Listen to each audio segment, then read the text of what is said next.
अस्सलाम वालेकुम, ये this is Jawad and welcome back to another video. तो आज की इस वीडियो में ले आया हूँ आपके लिए इंग्लिश क्लास 9th की summary writing.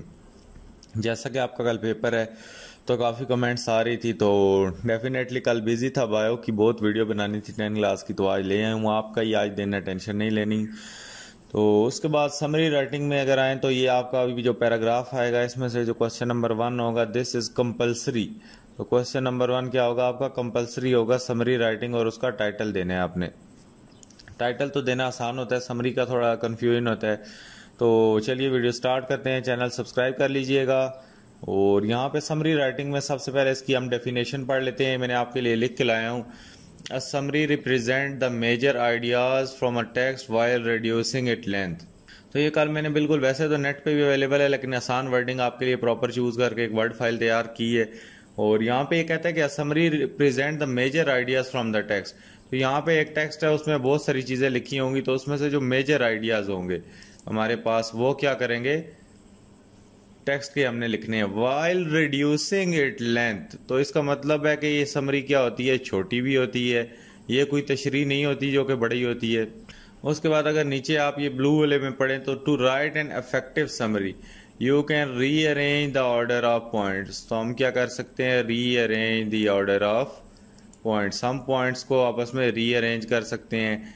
And remove the minor detail, ऐसी डिटेल्स जो कि या तो एग्जांपल्स दी हुई हैं या फजूल चीज़ें दी हुई हैं, उनको हम बीच में से निकाल देते हैं। फजूल चीज़ों को हम बीच में ज़ेर बहस नहीं लाते।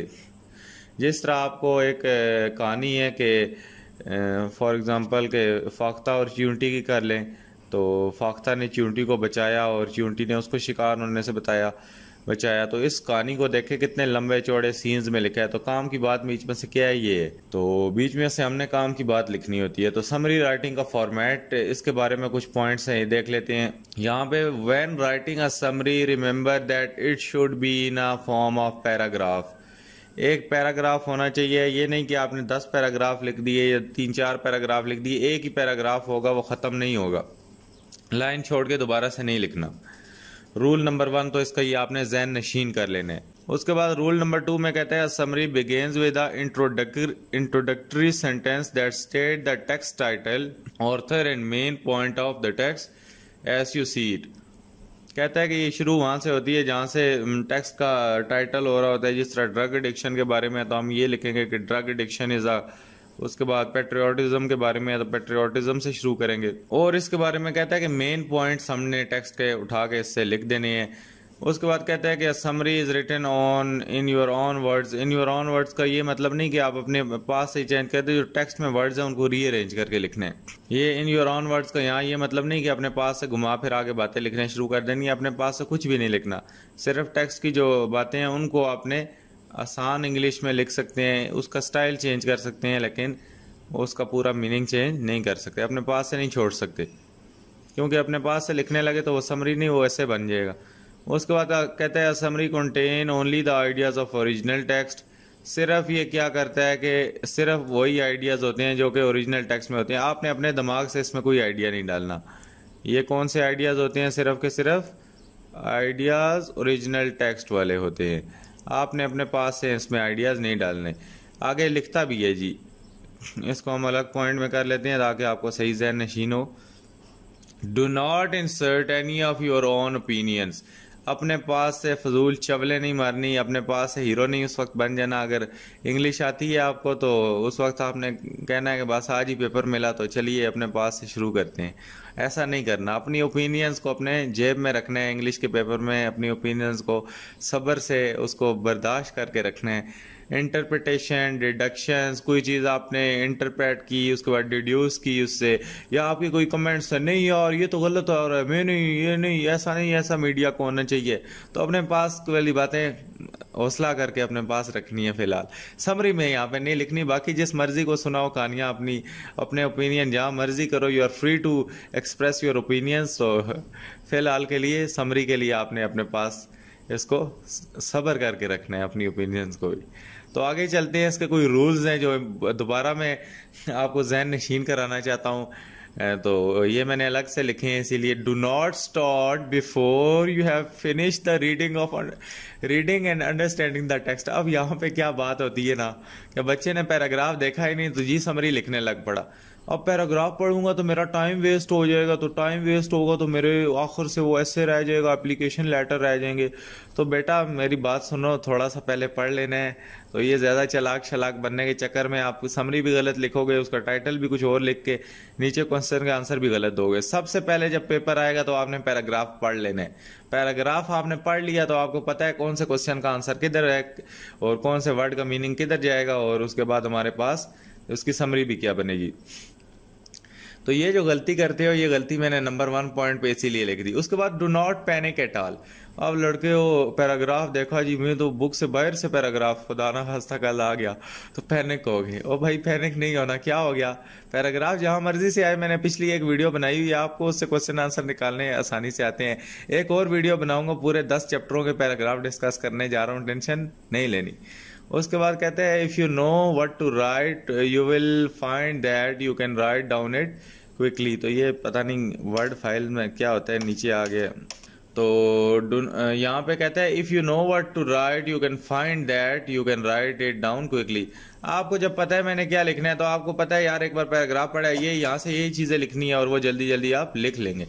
फिर कहता है कि be accurate, never change the meaning of the original text. यहाँ पे ओरिजिनल से मतलब है ओरिजिनल टेक्स्ट या ओरिजिनल पैराग्राफ। उसके बाद कहता है कि remove minor details and examples. तो ये एग्जांपल्स का वर्ड मैंने स्पेशली यहाँ पे ऐड किया है कि बीच में कई लिखा होता है फॉर एग्जांपल, वो फॉर एग्जांपल वाला तो आपने डालना ही नहीं है पैराग्राफ में। रिमूव माइनर डिटेल्स, ये छोटी मोटी डिटेल्स है, जिस तरह था कि वो चिंटी और फाख्ता वाली कहानी की मैं आपको उसी की मिसाल दी है, तो चले आगे भी बता देता हूँ। तो आपस में उनकी बहुत दोस्ती थी, ये था वो था, एक दूसरे के घर जाती थी ये। तो यहाँ भी काम की बातें क्या हैं, काम की बात यह है कि शिकारी आया, उसने उसकी जान बचाई। उसके बाद जब चिंटी डूबने लगी तो उसने क्या, फाख्ता ने ऊपर से पत्ता फेंक के उसकी जान बचाई। तो बजाय वो एग्जाम्पल्स देने की कि यार उनकी दोस्ती की मिसाल नहीं मिलती है, एक दफ़ा तो ये हुआ तो वो हुआ, तो जो काम की बात है टॉपिक के रिलेटेड वो लिखनी है। फिर कहता है कि reorder the ideas as needed.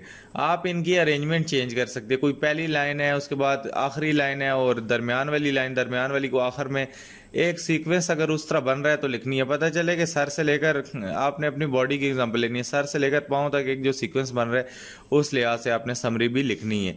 तो ये नहीं कि आपने पहले आपने आंखों का डिस्कस किया और उसके बाद पाँव पे चले गए और फिर दरमियान में आप दोबारा मुंह पे आ गए, तो इस तरह तो नहीं होता। उसके बाद कहते हैं रिजर्व योर ओपिनियन। अब ये जो आखिरी पॉइंट है ना, ये मैंने दोबारा लिखा है। अब इसमें रिजर्व का क्या मतलब है? रिजर्व हम किसी चीज को क्या करते हैं, बचा के रखना, इसका वो मतलब है। यहाँ पे इसका क्या मतलब है, रिजर्व का बचा के रखना। तो अपने जो ओपिनियंस हैं उनको क्या करना है, कोर्ट रखनी है, यहाँ पे उनको बचा के रखने, अपने पास से ओपिनियंस नहीं देने। मुझे पता है आपके बहुत एक्स्ट्रा ऑर्डिनरी और बहुत अच्छे अच्छे ओपिनियंस होते हैं, मेरे से तो बहुत ज़्यादा ही अच्छे होंगे। तो आपने यहाँ पे अपने ओपिनियंस का अपने पास इनको रखना है। जेब में जब पेपर दे के आएंगे ना, बाहर निकलते हुए अपने दोस्तों से खूब ओपिनियन जानने। दोस्त है या सेंटर में कोई दोस्त यार नया बन गया है, जो भी है उसका दिमाग रच के खाना है। यहाँ पे फिलहाल आपने क्या काम करना है, ओपिनियंस को पास रखना है। तो उम्मीद है यार समझ आ गई होगी। आप कह रहे होगे कि यार पैराग्राफ दे के एग्जांपल नहीं दी, तो रुको पैराग्राफ ही लाया हूँ, टेंशन क्यों ले रहे हो। फिलहाल ये पैराग्राफ मैं बुक से तो नहीं लाया, ये मैंने समरी की वर्कशीट एक निकाली हुई है, तो ये भी इंटरनेशनल इम्पोर्टेंट चीज़ है, तो इसको देख के समझा देता हूँ आपको। तो समरी राइटिंग एक बहुत बड़ा क्योस बना है, क्योंकि 6-7 नंबर है भाई, पहला क्वेश्चन ही समरी राइटिंग है। तो उम्मीद है जिस तरह समझा रहा हूँ समझ आ रही होगी, टेंशन नहीं लेनी, समरी राइटिंग इज नथिंग। तो अभी देख लेते हैं इसकी आगे पूरी बुक की समरी राइटिंग भी आपको बताऊंगा, तो आपको पता चलेगा यार क्या क्या लिखना होता है, क्या क्या नहीं। अभी भी किसी को समझ नहीं आए तो वो भी बिल्कुल टेंशन ना ले। उसके बाद यहाँ पे देखें summary the main idea, worksheet number 1 हमारे पास आती है जी। इसमें वो कहता है क्रिएट द टाइटल, इसमें क्वेश्चन उन्होंने दिए हुए हैं, create the title of paragraph, उसके बाद एक्यूरेटली समराइज द टेक्स्ट और your summary must describe all the key ideas of the text. तो ये देखिए ये रूल्स उसने ऊपर दिए हैं, फेडरल बोर्ड वाले ये आपको लिख के नहीं देंगे, आपको वैसे पता होने चाहिए। तो do not include your opinions, तो ये देखें यहाँ पे भी वो कह रहा है कि अपनी ओपिनियन, पर्सनल इन्फो अपनी समरी में नहीं डालनी, अपने कॉल रखनी। उसके बाद कहता है कि हाईलाइट और अंडरलाइन यानी की आइडियाज, तो इसको छोड़ते हैं। यहाँ से पढ़ते हैं picture this a herd of elephant flies. पहले सबसे पहला रूल क्या था, समरी को पढ़ना है। A herd of elephant flies past you at 60 miles per hour, followed by a streak of tigers, a pride of lions, a bunch of clowns. What do you see? It must be a circus train. One of the first issue of the circus train was credited to W.C. Cook. He partnered with P.T. Braniam in 1871 to expand the reach of their newly combined shows using locomotives. Before the circus train, these operations as lugged around all of the animal performers and equipment with a team of more than 600 horses. Since there are no highways, these voyages were rough and took long time. Circuses would stop at many small towns between large venues. Performing at many of these small towns was not profitable because these limitations. Circuses would not grow as large as imitation of the operators. After they began to use the train यहाँ पे to show their large cities, the performers were much profitable वगैरह, इनको profit हुआ। उसके बाद multiple rings were added to show went on today. Ringling Bros, Braniam, Bearley Circus still rely on the circus train to transport their astounding show। और यहाँ पे इसकी summary ये नीचे लिखी है। यहाँ पे क्या लिखा है, How do you say holy cow in the French? The fastest thing in the France must be the fastest ground of transportation of the world। तो ऊपर जो भी चीज़ें हो रही थी इसने इसको रीअरेंज करके अपनी वर्डिंग में मतलब के ओरिजिनल टेक्स्ट की कॉन्टेक्स्ट में ही लिखा है।